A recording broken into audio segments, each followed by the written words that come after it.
Ito si Mark at ito naman si Peter. Pareho silang nagtatrabaho sa isang kumpanya at pareho din silang may sahod na 15,000 pesos buwan-buwan. Ang madalas na ginagawa ni Mark pagkatapos ng trabaho ay naglalaro lang sa kanyang cellphone at nag-check kung ano ang update sa social media.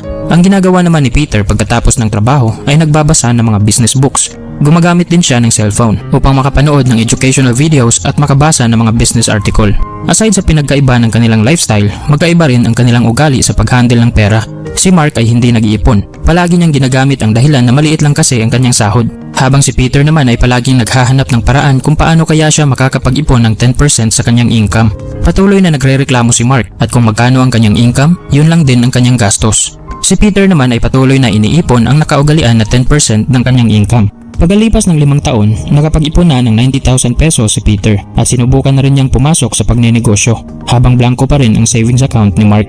Karamihan sa mga tao ay